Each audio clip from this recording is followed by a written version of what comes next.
At the beginning of this year, I made my first video essay titled How Much Work Goes into Creating a Genshin Impact Character. Since then, the channel has grown a lot, so I figured what better way to celebrate hitting a crazy milestone like 50,000 subscribers than to revisit this topic. Not only has my video production improved a bit, but I also now know much more about the game and its development processes. What things must be considered when making a new character? Why does the development cycle for them seem so long? In this video, I hope to provide some insight by looking into character design from a development standpoint. So without further ado, let's try and answer the question one more time: how much work goes into creating a Genshin Impact character? As with anything really, a Genshin character begins with an idea. This is arguably the most important phase because the groundwork laid out here directly influences every other part of the character's development. This is when they establish the character's core, or basically what sets them apart from the rest of the expansive cast. This can take on many different forms, such as an occupation, their role within Teyvat, or even just their outlook on life.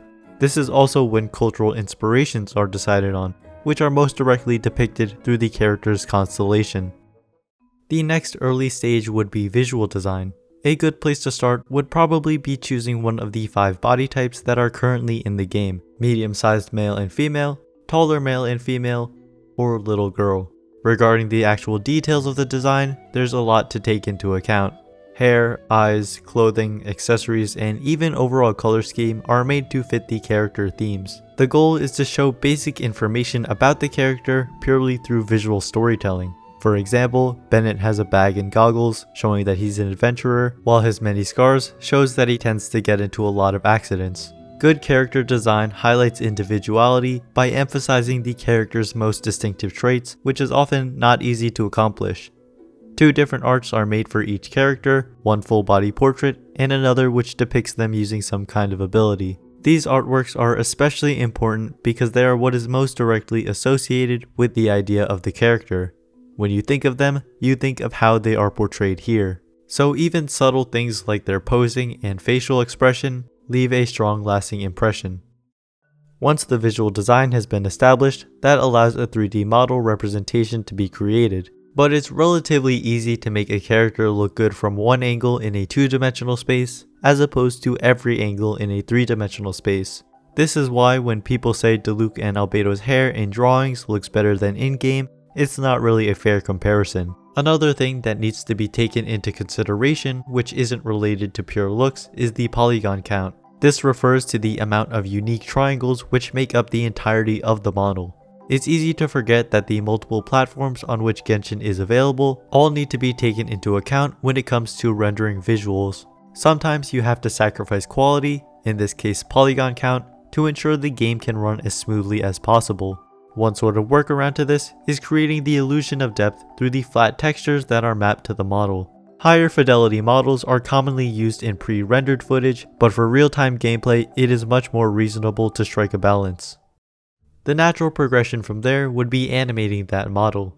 This requires attaching it to a skeleton so that they can move individual pieces independent of each other. Basic movements like walking, running, jumping, sprinting, pivoting, landing, sitting, gliding, climbing, diving, and even dying are determined by the character's body type, but every outfit flows in a unique way that necessitates special fine-tuning. Each character has a basic attack string with a couple of examples of 4-star pairs who share some animations for it, but generally each character has their own fighting style. Abilities, on the other hand, are always unique per character. Each attack also has a wind down animation which shows them resetting to a neutral stance, though in actual combat they tend to get cancelled by inputting other actions. Sometimes they are just as simple as they sound, and sometimes a little bit of extra flair is thrown in. Within all these animations, some parts which need to be considered are the character's movements, the weapon they're holding, their clothing, and facial expressions. It is likely that a majority of this is done by hand, with some in-between frames interpolated by the computer. Ability animations also entail VFX to convey the impact of the move being used, as well as to act as visual indicators. For 5-star specifically, their elemental burst also includes some kind of dynamic camera angle with special background elements. Last but not least, each character has up to 2 idle animations, which emphasize the main qualities of the character, often in funny or interesting ways. At the same time, gameplay must also be developed. Of course, you have your standard 6 elements and 5 weapon types to choose from, but that is far from what actually makes a character feel unique to play. First is probably deciding between the character's general role in a team comp, a main DPS where they need to be on the field to be effective, or a sub DPS / support where they can be useful off the field. Then comes more questions to define a unique style, like does the character rely on normal attacks or charged attacks? Do they have a burst that should have setup? Do they provide stat bonuses? Although some characters will inevitably end up having similarities, even small differences in kit ensures that each one fulfills their own niche within the team composition. And even after the mechanics are established, there are a lot of specific values to adjust, like cooldowns, energy cost of the burst, and scalings per talent level. Then there's constellations, 4 of which alter gameplay in some kind of unique way.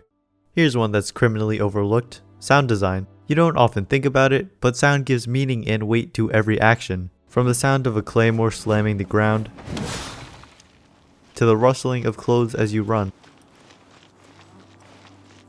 Sound adds that extra bit of life. This often entails Foley artists experimenting with a variety of materials to try and capture that perfect sound. And then of course there's the voice acting, another way to directly convey the character's personality. For each of the game's 4 voiceover languages, English, Japanese, Chinese, and Korean, a voice actor needs to be casted. Probably amongst many different candidates, one person is chosen who is best able to portray the personality of that character. Then, working with a voice director, the voice actor is responsible for all of the voice lines in combat, when idle, reacting to the weather, talking about other characters, and of course, whatever in-game event the character might be involved in. But all of this work is more than worthwhile because of how much voice acting fleshes out the identity of a character. I can't imagine Venti without his playful tone, or Zhongli without his deep voice, because that's a big part of what makes the characters who they are. You might think that writing the lore is the easiest part of making a character since it doesn't require as much technical skill, but I can tell after reading each one that it is not so simple. Starting with the 8 pieces of text which make up the character's story section, they are much more than just writing that happens to have the character in it. They always give deep insight into the character's backstory, explaining the reasoning for many of their current personality traits and motivations. Oftentimes, these stories may include other playable characters. These, along with the voice lines about other characters, are always great to see because it makes the world feel much more believable. Just like how in real life, you often meet people and form relationships in unexpected ways, so do the characters of this game. Creating an interconnected web of stories consisting of over 30 characters with more on the way is certainly not an easy thing to accomplish. There's a few more things that don't fit into any previous category. They don't need any further explanation, but they are the name card, specialty dish, ascension materials, and promotional material. The last of which entails a demo and showcase, as well as an animated teaser for 5 stars. And if it wasn't hard enough to do all of these things one time, each part goes through multiple revisions. As a character becomes more and more defined, sometimes ideas that seemed good at one point may be scrapped entirely. After beta testing, the final version of the character, which gets pushed out for release, is the culmination of tons of work by multiple different teams. When you take into account all of the things which I've discussed and other stuff which I might have missed, you realize that like with many things, creating a Genshin Impact character is nowhere as simple as it may seem. With the most recent update livestream, the developers of the game were directly showing us just how passionate they are about what they do.